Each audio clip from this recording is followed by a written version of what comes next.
आज का सत्संग जप जी महात्म और मूल मंत्र तारीख 27 नवंबर 1984।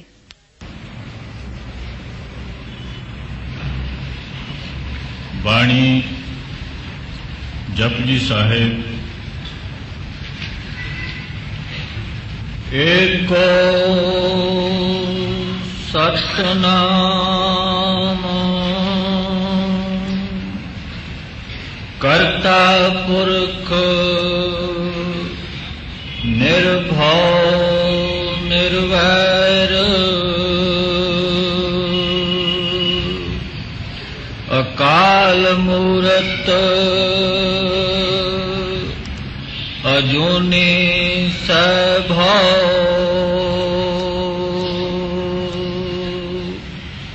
गुर प्रसाद जप।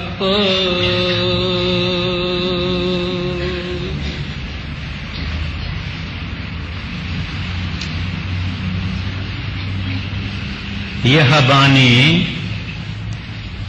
पहली पातशाही की बानी श्री गुरु ग्रंथ साहिब से है। जप साहब कोई निराली बानी नहीं है, यह श्री गुरु ग्रंथ साहिब का अंग है। जैसे आनंद साहिब है, जैसे सुखमनी है, ऐसे ही यह बानी भी श्री गुरु ग्रंथ साहिब का अंग है। पहले मैं श्री गुरु ग्रंथ साहिब के लिए कुछ अर्ज करूंगा। पांचवी पातशाही ने, पहली पातशाही श्री गुरु नानक साहब, दूसरी पातशाही, तीसरी पातशाही, चौथी पातशाही और आप खुद और नावी पातशाही, इनकी बाणी इकट्ठी की। और उस वक्त में हिंदुस्तान में जो महात्मा संत दरवेश थे, चाहे हिंदू थे, चाहे मुसलमान थे, चाहे चमार थे, चाहे कोई भी थे, उनकी बाणी भी साथ में ले ली। और बड़ी मेहनत के बाद उन्होंने ग्रंथ साहिब को कंपाइल किया, यानी जिसको आज हम ग्रंथ साहिब कहते हैं, वो मुख्य मेहनत श्री गुरु अर्जन साहिब जी महाराज की थी। ये लिखा हुआ है पंजाबी में, जिसको सिंधी में गुरमुखी कहते हैं। 1430 इसमें सुफा है। जो भी कोई ग्रंथ साहिब छपाएगा या लेगा, उसका पेज टू पेज एक जैसा ही होगा। अगर 50 पेज पर बाणी कोई लफ्ज शुरू होता है तो सब जितने ग्रंथ साहिब हैं उसमें 50 पेज पर ऐसे ही शुरू होगा।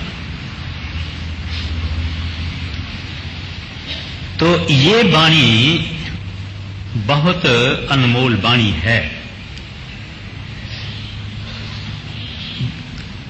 जप जी के लिए गुरु अर्जन साहिब जी महाराज ने इसको आगे क्यों डाला?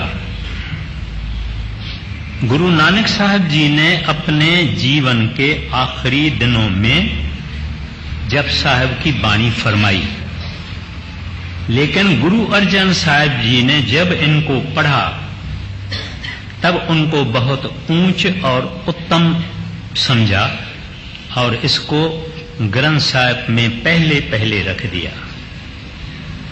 उसको अलग करवाया जाता है, फिर उसको जप जी भी बोलते हैं, जप्पू जी भी बोलते हैं, जप साहब भी बोलते हैं, निशान साहब भी बोलते हैं। कई नमूने से इसको बोला जाता है। अब बात यह है कि गुरु नानक साहब की बाणी ज्यादा से ज्यादा गुरु अर्जन साहब की है और थोड़े से थोड़ी दूसरी पातशाही श्री गुरु अंगद साहब की बाणी है ग्रंथ साहब में। और गुरु नानक साहब के 974 974 शब्द है और श्लोक है और पौड़ियां हैं। बाकी मैं ज्यादा ये नहीं आपको अर्ज करूंगा। हालांकि गुरु नानक साहब पढ़े हुए नहीं थे, लिखे पढ़े नहीं थे। आपको याद है कि जब उनके पास उनको पढ़ाने की कोशिश की गई थी तो मुल्ला और पंडित दोनों शर्म खा के चले गए थे, तो वो पढ़े नहीं। लेकिन जो कुछ उन्होंने लिखा है उसको देख के और पढ़ के अक्ल हैरान होती है और इल्म शर्मिंदा होता है। कारण इसका क्यों?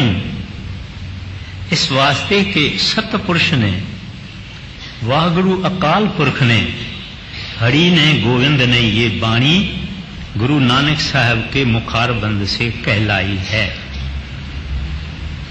आप फरमाते हैं, ज्यों बुलावे त्यों नानक दास बोले। माना यह है कि जैसे मुझे बुलाया जाता है कि ऐसे कहो, ऐसे ही मैं कहता हूं। अब ये नाम क्यों रखा गया है? जप जी, इसके ऊपर नाम क्यों रखा गया है? ये जो जप लफ्ज है, रूहानियत में माना अध्यात्मक जितने भी ग्रंथ हैं, इनमें ये जप लफ्ज बिल्कुल ही उत्तम में उत्तम महत्वपूर्वक लफ्ज है छोटा सा लफ्ज, मगर आदमी अगर इसको समझे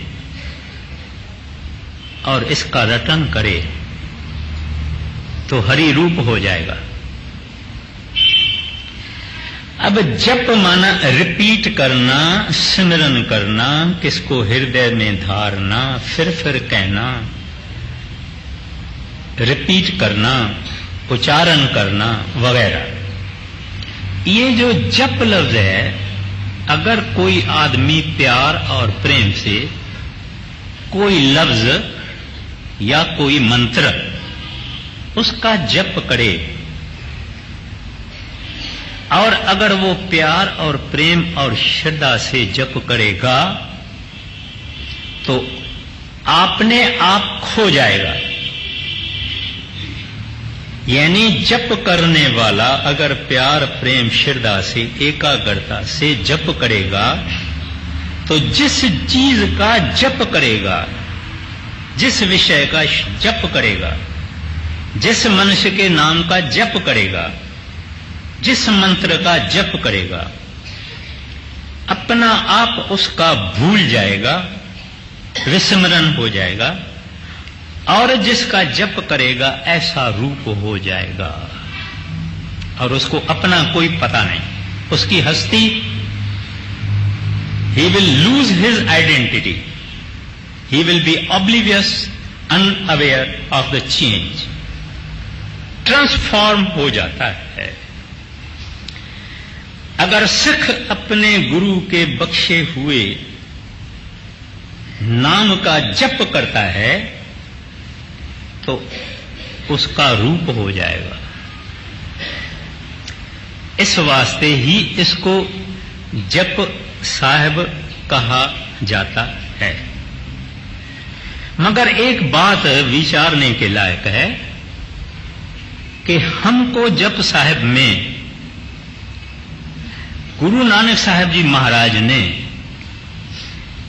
कई मुश्किल सवालें जो दुनिया के सामने हैं उनका उन्होंने जवाब दिया है बहुत सुंदर तरीके से। पहला ये कि परमात्मा है, अगर है तो कैसा है, किस जैसा है और कैसा है, और कैसे हम उसको समझ पाएं। इंसान के जिंदगी का कोई मकसद है क्या, या है ही नहीं? अगर है तो क्या? अपने अक्ल से और दिमाग से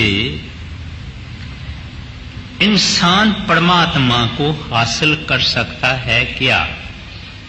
अगर नहीं तो क्यों?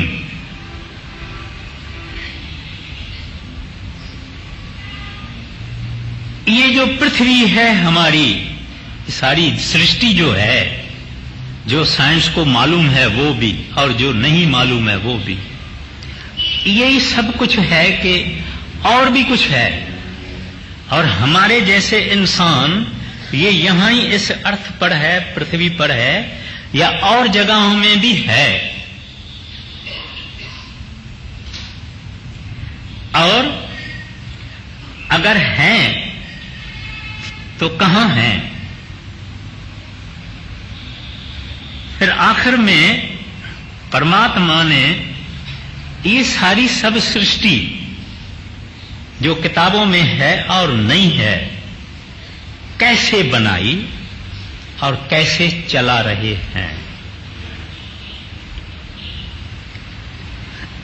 कितने खंड हैं, कितने ब्रह्मांड हैं, किस किस में कौन कौन रहता है, और हम उन खंडों ब्रह्मांडों में जा सकते हैं क्या? ये सब जवाब गुरु नानक साहब जी महाराज ने जपजी साहब में दिए हैं। जपजी साहब एक अनमोल पुस्तक है, जिनको पंजाब के रहने वाले और सिंध के रहने वाले सुबह को सवेर उठ के प्यार से और प्रेम से पढ़ते हैं और जप करते हैं। भाई लहणा आपने सुना होगा, जो बाद में गुरु अंगद साहब बने। उन भाई लहणा ने जब वो वैष्णो देवी का दर्शन करके वो पहाड़ों में जाते थे, पहाड़ों में एक गुफा है जहां से गैस निकलती है, और वो उसको ऑक्सीजन लगने से वो जल जाती है, और लोग वहां वैष्णो देवी का समझते हैं कि हाजिरी है, तो वहां मेला भी लगता है, लोग देखने को भी जाते हैं, लोग दर्शन करने को भी जाते हैं, और उसको बहुत पवित्र जगह मानी जाती है। तो वहां चौधरी लहणा हर बरस को उस ज्योति का, देवी का दर्शन करने के लिए जाता था।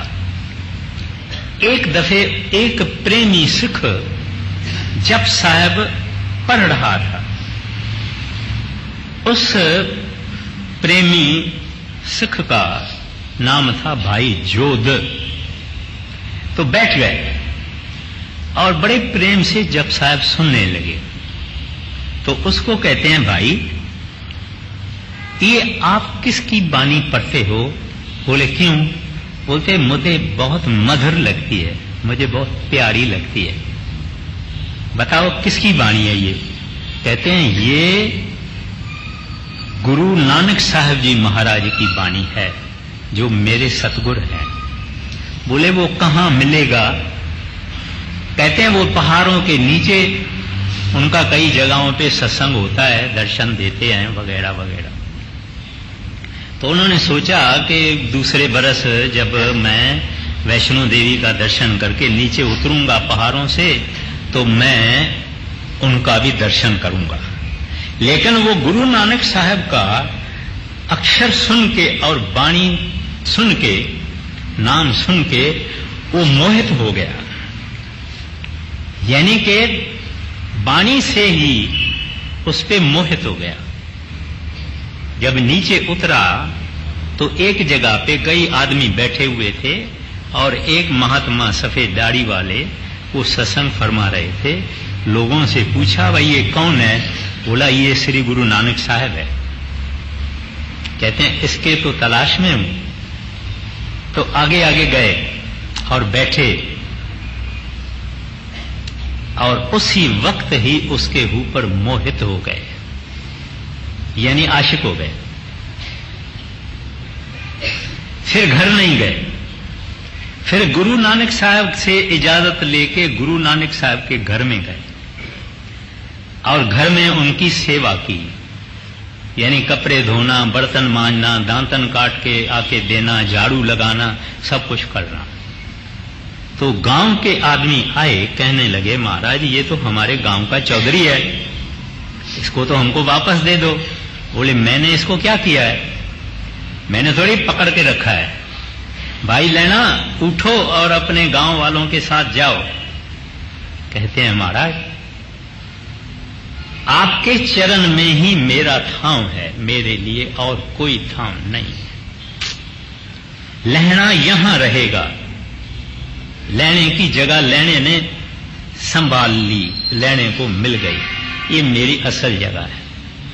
और आप सब जानते हैं कि बाद में इतनी भक्ति इन्होंने गुरु नानक साहब की, इश्क इतना किया कि गुरु नानक साहब ने इसकी सच्चाई देख के, इसकी रूहानी मेहनत देख के और जो पद इन्होंने हासिल किया वो देख के उन्होंने अपने पुत्रों को गद्दी नहीं दी, लेकिन भाई लेने को गद्दी थी। और शुरू में ही जब पूछा था तुम्हारा नाम क्या है, उन्होंने कहा भाई लेना। कहते हैं तुमने लेना और हमने देना। आखिर में नारियल और पताशे रख के सिर झुका के उनको नमस्कार किया। बोले भाई लेना, अब तुमको ये गद्दी चलानी है। ये जप साहब की बाणी सुन के, तो ये जो जप साहब की बाणी है ये एक कमाल की बाणी है।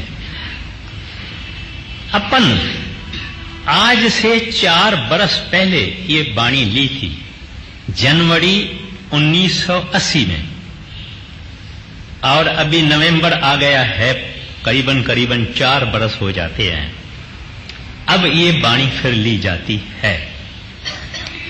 तो अब जप पर हम आते हैं, क्योंकि हमारा जो संत मत है या गुरु नानक साहब का जो गुरु मत है या वाहगुरु मत है या सिख मत है, वो सब एक प्रैक्टिकल अप्लाइड मत है। यानी इस मत में कुछ लिखना, पढ़ना, याद करना, याद करवाना, सुनाना, सुनना नहीं है, माना इसकी जगह नहीं है। इस मत में जो कुछ संत कहते हैं वो करना, ये मत है। It is the path to become and not to know. It is the path of not information but transformation. यानी आदमी को कुछ और बनना है। ज्ञानी कोई कितना ही होवे, बड़े वेद पढ़े हुए, शास्त्र पढ़े हुए, बहुत कुछ करने वाला हो, अक्लमंद हो, बुद्धिमान हो, लेकिन जब तक इन्होंने कुछ रहत नहीं रही, करनी नहीं की, अभ्यास नहीं किया, साधना नहीं किया, तो खाली है। इस वास्ते जप पर फिर मैं वापस आ जाता हूं कि ये जो जप हमको कहा गया है, क्या कहते हैं, जपू जी या जप जी। तो ये जो जप है ये इंसान को एक अलहदा चीज बना देता है। और सब महात्माओं ने, संतों ने, कबीर साहब ने, रविदास ने सिमरन सिमरन सिमरन, गुरु नानक साहब जी जप कहते हैं, गुरु अर्जन साहब जी महाराज सुखमनी में सिमरन सिमरन कहा है, और आपने जप कहा है। महाराज श्री कृष्ण भी गीता में कहते हैं कि सब यज्ञों में मैं जप यज्ञ हूं। कहते हैं लड़ाई करने वालों में मैं सिकंद हूं, दरख्तों में मैं पीपल हूं। इस तरह से सब बातों में बोलते हैं कि मैं मेहनदार हूं, मुख्य हूं, और कहते हैं यज्ञों में मैं जप यज्ञ हूं। कहते हैं कोई यज्ञ इसका मुकाबला नहीं कर सकता। फकत इस जप को हम अगर हृदय में पकड़ें और प्यार प्रेम से सतगुरु के बख्शे हुए नाम को जपें तो हम और हो जाएंगे। जैसे बुले शाह कहते हैं, हुण मैं हो गया हौड़ दा हौड़, ये इंसान हौड़ दा हौड़ हो जाता है। ये सारी कमाल जप की है, सारी कमाल सिमरन की है। ये जपते जपते जपते जपते जपते जपते जपते इसके अंदर ही अजपा जाप शुरू हो जाता है, माना शब्द खुल जाता है। ये जो आपको मिले हैं, हमको मिला है, ये नाम 5 मिले हैं, ये भी वरण आत्मक हैं, लेकिन वरण आत्मक धुन आत्मक के तरफ पौड़ियां हैं, टप्पे हैं। जब ये 5 नाम जपते जपते जपते जपते शरीर सुन्न हो जाएगा, सब कुछ पता नहीं लगेगा, ये एक और हस्ती हो जाएगा, तो जप बंद हो जाएगा। इसके अंदर में अजपा जाप यानी नाम यानी शब्द यानी वाणी खुल जाएगी, फिर ये उसमें लवलीन हो जाएगा। इस वास्ते इसका नाम जप। अब गुरु नानक साहब जी महाराज से सिद्धों ने पूछा था। ये सिद्धों के बारे में कुछ लोग कहते हैं कि सिद्ध थे ही नहीं, कुछ सिख थे या जिज्ञासु थे जिन्होंने सवाल किए हैं, लेकिन ज्यादा लिखने वाले कहते हैं कि सिद्ध थे। अभी सुमेर पर्वत जो है वो जो कोई जाग्राफी में सारी दुनिया में कहीं नहीं है, मगर हमारे हिंदुओं के पुस्तकों में है, शास्त्रों में है। और जप साहब में भी सुमेर पर्वत का जिक्र आया है। मेरा ख्याल है कि वो कर्म खंड में या वगैरह, वो खंड भी है अंदर, उसकी बात अलग है। तो वहां सिद्ध रहते थे। सिद्ध वो हस्तियां हैं जो न आकाश में न पाताल में न धरती पर हैं, बीच बीच में बड़े पहाड़ों की चोटियों पर रहती है, जो भी है तो मिथोलॉजिकल। वहां गुरु नानक साहब और भाई मर्दाना जाके पहुंचे तो सिद्धों ने कहा, महाराज हमारे पास तो योग बल है, हम योग बल से यहां पहुंचते हैं और जाते हैं, उड़ जाते हैं, आप पांव से यहां कैसे पहुंचे? बोले कि हमारा वाहगुरु अकाल पुरख हमको इधर लेके आया। तो उन्होंने पूछा, ये वाहगुरु अकाल पुरख कौन होता है? हमने तो नहीं सुना है। बोले कि वही परमात्मा है, वही हरि है, वही गोविंद है, वही सबका साहिब है, वही सारे सब कुछ उसका मालिक है। बोले अच्छा, फिर वो है कैसा? कैसा है वो? आप हमको जिक्र तो बताओ। आप जिसको कहते हैं कि सबका मालिक है, वो बताओ तो है कैसा? तो वहां आ जाती है जप साहब। अब जैसे इन्होंने पढ़ा, कहते हैं एको, आप जो ऊपर देखते हैं ना एको ओंकार, वो है एको। सत्संगी तो जानते हैं कि जो ओम है वो दूसरी मंजिल है, जो सतनाम है वो 5वीं मंजिल है। तो गुरु नानक साहब की दूसरी मंजिल नहीं, गुरु नानक साहब की तो 5वीं मंजिल है। तो ये जो लफ्ज है वो एको, फिर सतनाम, कर्ता पुरख, निर्भव, निर्वैर, अकाल मूरत, अजूनी, स्वयंभव, गुर प्रसाद, जप। अब वो एको, जब उन्होंने एको कहा, उस जमाने में गुरु नानक साहब के जमाने में 16वीं सदी में बहुत ही पंजाब में योगी, जोगी, जादू मंत्र वाले, तंत्र वाले बहुत कुछ थे। लोगों को डराते थे, पैसे ले लेते थे, पूजाएं पष्टाएं करवाते थे और हवन यज्ञ वगैरह करवाते थे, बहुत कुछ करवाते थे। वो अंधेरे का जमाना था।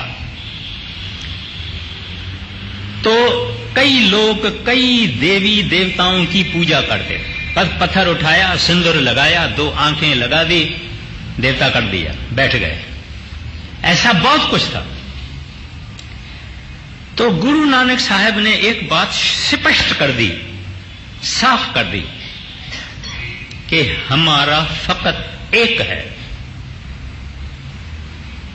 प्रभु एक है, वाहगुरु एक है, अकाल पुरख एक है, गोविंद एक है, परमेश्वर एक है, एक ही है, दूजा नहीं, फकत वो एक है। हमको तो वो शेष चाहिए, उसके जो नीचे हैं उनसे हमारा कोई ताल्लुक है नहीं। शेष से स्वीबत होगी, सब कुछ अपना हो जाएगा, मगर नीचे वालों से स्वीबत रखने से फायदा नहीं। जब सेठ खड़ा है तो उन्होंने एक्सक्लूसिवली उनको वन कह दिया, एक को, वो एक ही है, वो हमारा इष्ट है, वो हमारा पिता है, माता है, माबूद हकीकी है, हमारा दोस्त है, सब कुछ है, वो एक है। दूसरे को जानते नहीं, ना गुरु मत वाले ना संत मत वाले, बात एक ही है, दूसरे को नहीं जानते। भाई हमारा तो एक है। उसका नाम क्या? सत्य। कहते हैं वो आज है, इससे पहले भी था, इसके बाद भी होगा। सत्य का माना यह नहीं है कि सच बोलना या सच सुनाना। सत्य माना द ट्रुथ, हक जिसको मुसलमान कहते हैं, जो अजर है, अमर है, अटर है, एवर लास्टिंग है, लाफना है, वो सत्य है। जब ये आगे दुनिया नहीं थी तो भी था, प्रलय होगी तभी होगा, प्रलय के बाद भी होगा, प्रलय से पहले भी होगा, हर वक्त होगा, है और रहेगा और था। इसका नाम सत्य। हमारी दुनिया में हम जो देखते हैं, हम जो कान से सुनते हैं, हम जो पढ़ते हैं, इसमें सत्य कुछ नहीं है, सब झूठ है, तब्दील में आता है। आज है कल नहीं होगा, आज जवानी है कल बुढ़ापा है, आज मुंह का रंग लाल है कल मुंह का रंग पीला हो जाएगा। इस तरह से हम यहां बैठे हुए हैं, पता नहीं 1000 बरस पहले यहां क्या था, पता नहीं 1000 के बाद यहां क्या होगा। सब बदलता जाएगा, नाश होता जाएगा, फिरता जाएगा, तब्दील आती जाएगी। अपने ही आप को हम देखते हैं, कोई टाइम था बाल काले थे, फिर सफेद हो गए, फिर आंखों में चश्मा लगाना पड़ा, फिर ये करना पड़ा, फिर वो करना पड़ा। तब्दीली आती रहती है, आती रहती है, आती रहती है। तो जो तब्दील में है वो सत्य नहीं, जो एक रूप है, एक राज है, एक रस है, वो सत्य है। वो परमात्मा हरि वागुरु अकाल पुरख रब है, उसको कोई नाम दे दो। कहते हैं वो जो एको है उसका नाम सत्य है। और कहते हैं कर्ता जो कुछ बनाया है, सृष्टि बनाई है, ये उन्होंने बनाई है, दूसरों ने नहीं बनाई। वो जो दूसरे हैं उनको भी इन्होंने बनाया। जितने देवी देवताएं वगैरह हैं उनको भी उसने बनाया, गोविंद ने बनाया, परमेश्वर ने बनाया, वागुरु ने बनाया। कहते हैं वो इस वास्ते करता है, करने वाला है। फिर कहते हैं पुरख, यानी वो स्त्री नहीं है, वो ही एक पुरख है। बाकी सारी दुनिया जो है इसमें जितनी रूहें हैं ये स्त्रियां हैं। वो एक हमारा पति है। फिर कहते हैं नर भाव, कहते हैं किसी से डरता नहीं, किसी से नहीं डरता, बाकी सब डरते हैं। फिर कहते हैं निर्वैर, कहते हैं किसी से वैर नहीं रखता। जो चोर है, जो खूनी है, जो अत्याचारी है, उनको भी खाना मिलता है, उनको भी पानी देता है, उसको भी सब कुछ देता है। ये नहीं कि उससे वैर रखता है, उसको नहीं देता, नहीं। हजरत मूसा का जिक्र है कि हजरत मूसा को मालिक ने कुछ दिनों के लिए ताकत दे दी। हजरत मूसा ने, एक आदमी था बड़ा पापी पतत गुनहगार था, उसकी रोटी छीन ली, उसका सब कुछ छीन लिया, उसको बंद कर दिया, उसका पानी बंद कर दिया, सब बंद कर दिया। और आके मालिक को बताया कि मैंने उस फलाने पापी को ऐसा किया है। तो उनको बोले, हजरत मैंने तुमको ऐसा थोड़े ही कहा था कि किसी को पानी नहीं देना, खाना नहीं देना, रोटी छीन लेना। नहीं नहीं नहीं नहीं, बड़ा गुनाह किया है तुमने, जाओ उसको सब कुछ दो, वो भी मेरा है, वो भी मेरा ही है। इस वास्ते उसका किसी से वैर नहीं है, बिल्कुल नहीं।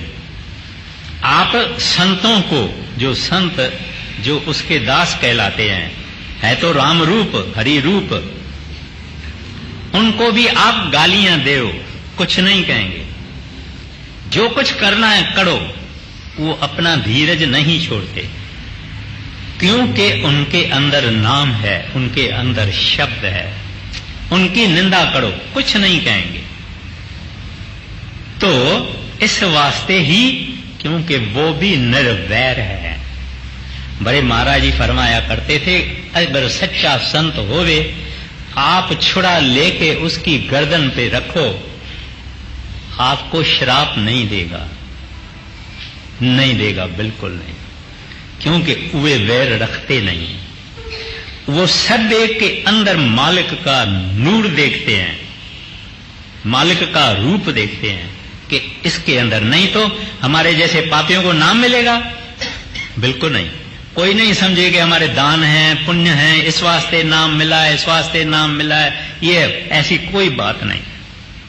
ये तो उनकी रहमत है, उनकी कृपा है, जिसके कारण मिला है। अगर हमारे अवगुण देखे तो एक भी लायक नहीं निकलेगा। लायक अगर है तो वो आप एक है, बाकी कोई लायक नहीं है। कोई मन में ये अहंकार लागे ही नहीं। फिर कहते हैं अकाल। हम जब कहते हैं ये 65 बरस का है, ये 30 बरस का है, ये 40 बरस का है, ये 20 बरस का है, जब 20 बरस का है तो हम कहते हैं ये जवान है। 50-60 बरस तक तो बेचारा चल जाएगा, मगर जब हम बोलते हैं ये 70 बरस का है तो हम बोलेंगे ये 5-10 बरस और चलेगा और क्या करेगा।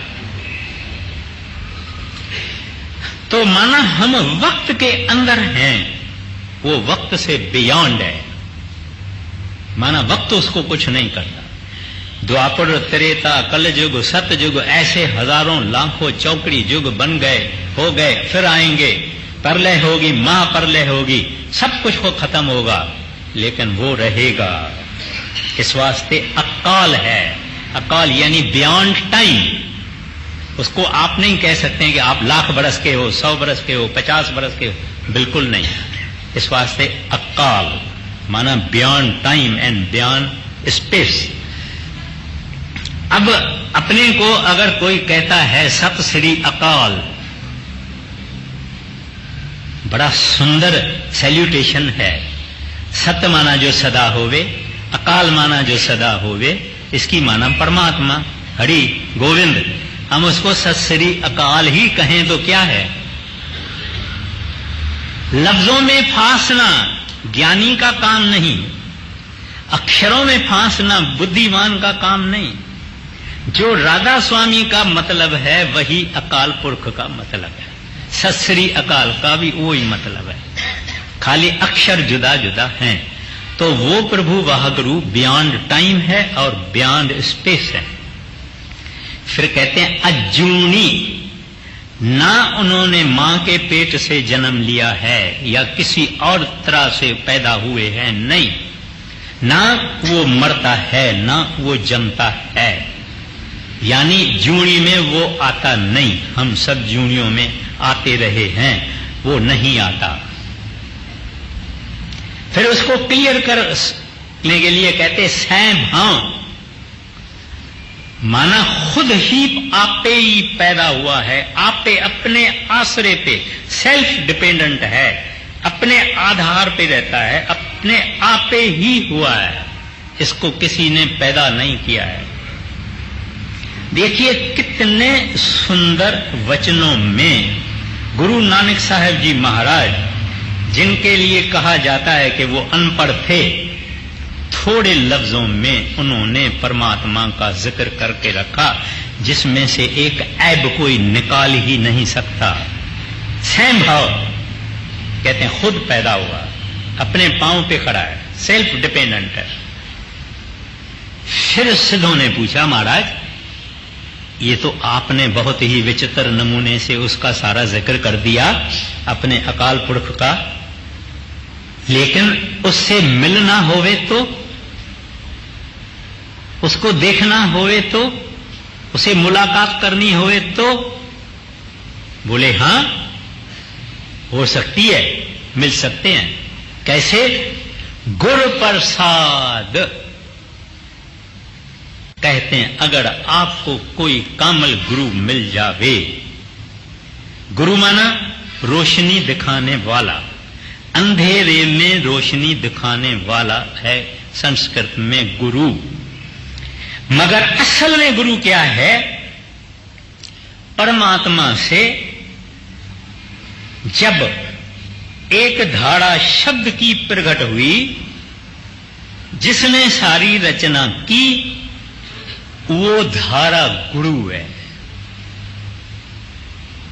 कोई आदमी भली राधा स्वामी नहीं होवे, लेकिन परमात्मा का भक्त होवे, परमात्मा को प्यार करता होवे और जपता होवे, अंदर जाएगा तो वो धारा में जो गुरु है इनको दिखाई देगा, जो वक्त का गुरु होगा।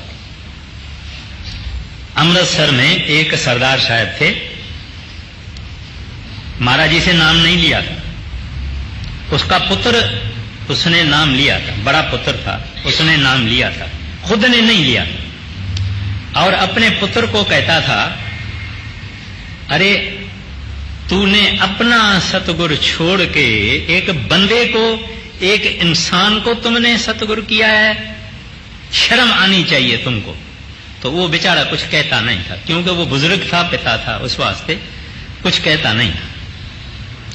अब वो जो था सरदार साहब, वो भी बड़ा प्रेमी था, वो भी एक जाप करता था। याद रखना, जप को जिसने पकड़ा उसका काम हो गया, जिसने जप से शौक रखा उसका काम हो गया। इस वास्ते जप जप जप जप जप, इसको भूलना नहीं। तो ये जो सरदार साहब था ये जप करता था, मगर किसका जप करता था? सतनाम वागुरु, सतनाम वागुरु, सतनाम वागुरु, सतनाम वागुरु, सतनाम वागुरु, सतनाम वागुरु का जप करता था।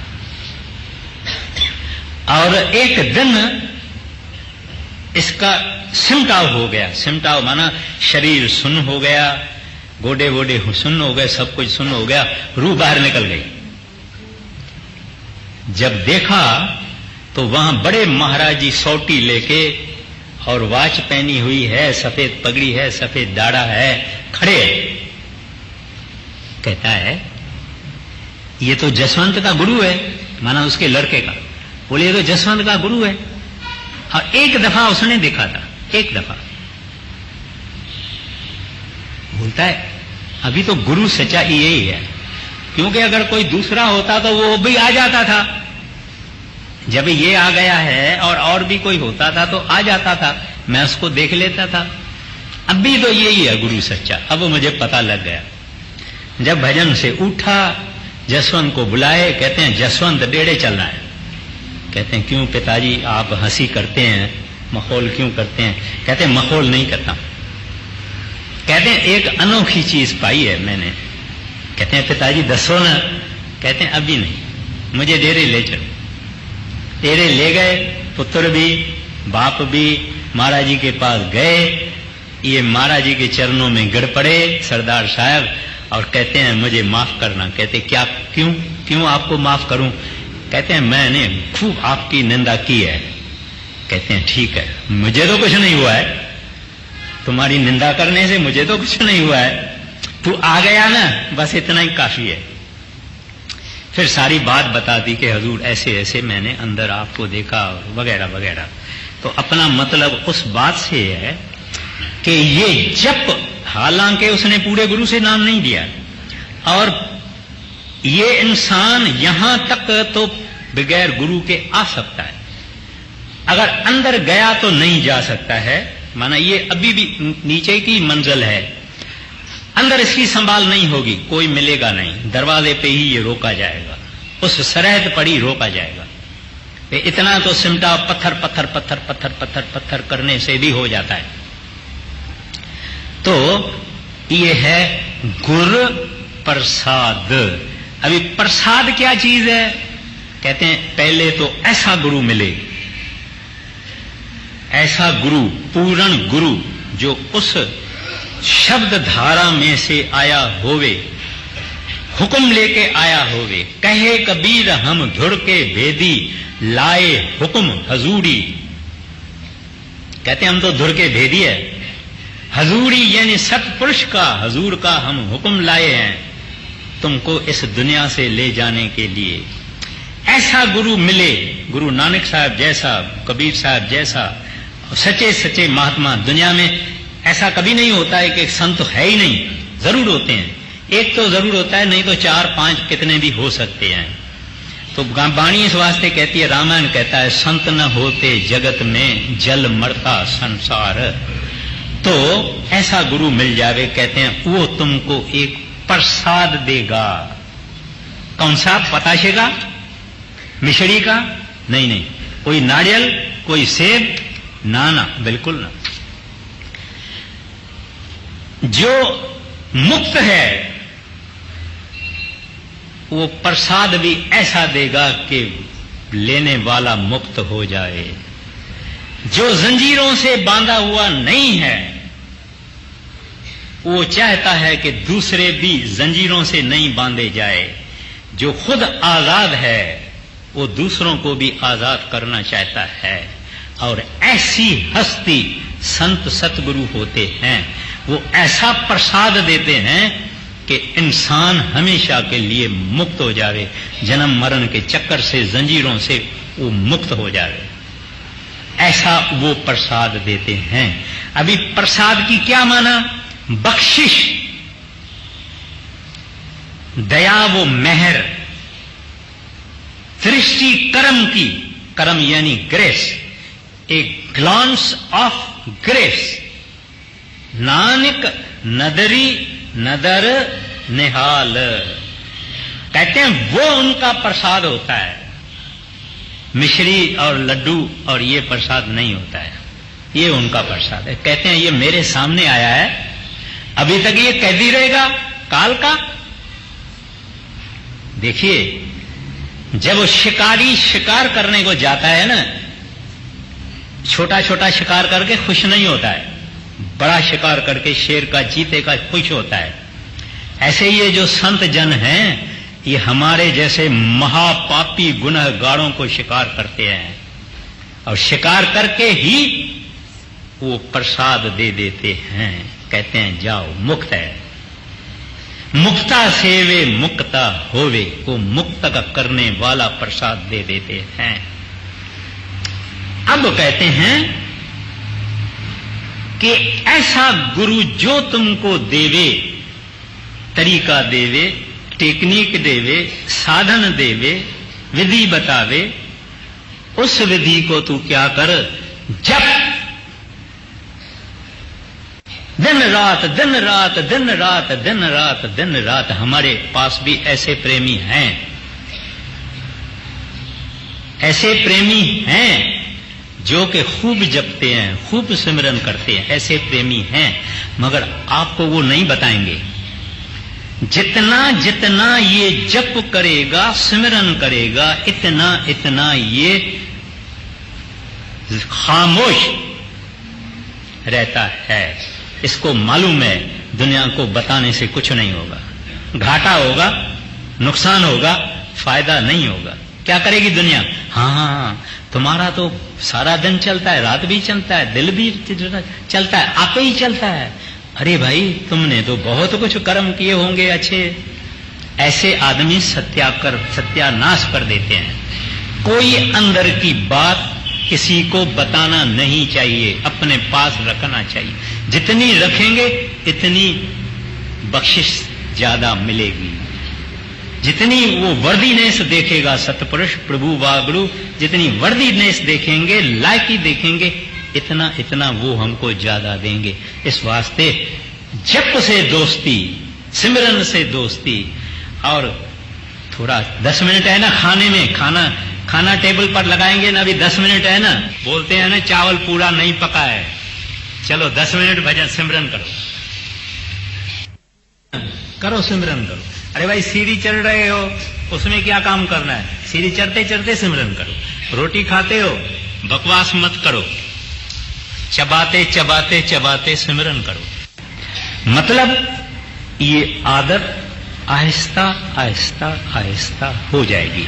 हमारा शौक और उनकी दया, एक दिन ऐसा आएगा कि सिमरन आपे ही चल पड़ता है।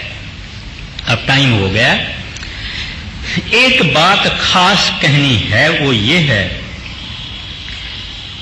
इस मूल मंत्र का एक कड़ी और है। आद सच, जुगाद सच, है भी सच, नानक होसी भी सच। हमको इस सारी दुनिया में ऐसी कोई नजर में चीज आती है जो चीज नाशवान न हो। आदमी मर जाते हैं, जानवर मर जाते हैं, ढोड़ मर जाते हैं, पंछी मर जाते हैं, लोहा रखे रखे जंग खा जाता है, कपड़ा रखे रखे खत्म हो जाता है, दरवाजे ये जितने मकान है आप छोड़ दे और रिपेयर नहीं करो, आहिस्ता आहिस्ता आहिस्ता टूट फूट के सब खत्म हो जाता है। यहां तक के सोने को भी एक किस्म की जंग लगती है। आप छोड़ दे, 100 बरस का सोना होवे, जमीन पे पड़ा होवे, उसको भी अपने नमूने की खास केमिकल जंग लग जाती है। तो कोई चीज इस दुनिया के अंदर सच नहीं है, एक ही चीज है वो। गुरु नानक साहब जी महाराज कहते हैं, मेरे नजर में वो चीज आई है, वो चीज है वाह गुरु अकाल पुरख, जो आद सच है, जुगाद सच है भी सच है, बाकी सब नाश होता है और फना होता है।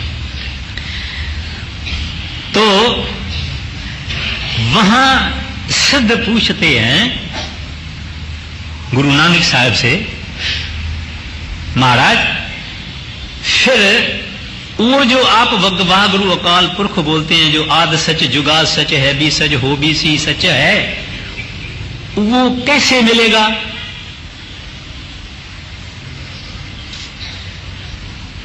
सोच करने से ना, सोचे सोच ना हो भाई, कहते सोच करने से भी नहीं मिलेगा। मगर ये पौड़ी 2 है, मैंने फकत 2 लफ्ज किया है। अपना महात्म हो गया, मूल मंत्र हो गया। अभी ये पौड़ी जो है ये आती है, पहली पौड़ी, सोचे सोच न हो वही, ये सोचे लखवार। कहते हैं वो जो आद सच, जुगाद सच है भी सच है, कहते हैं उसको आप समझ नहीं पाएंगे, उसका ज्ञान हासिल नहीं कर पाएंगे।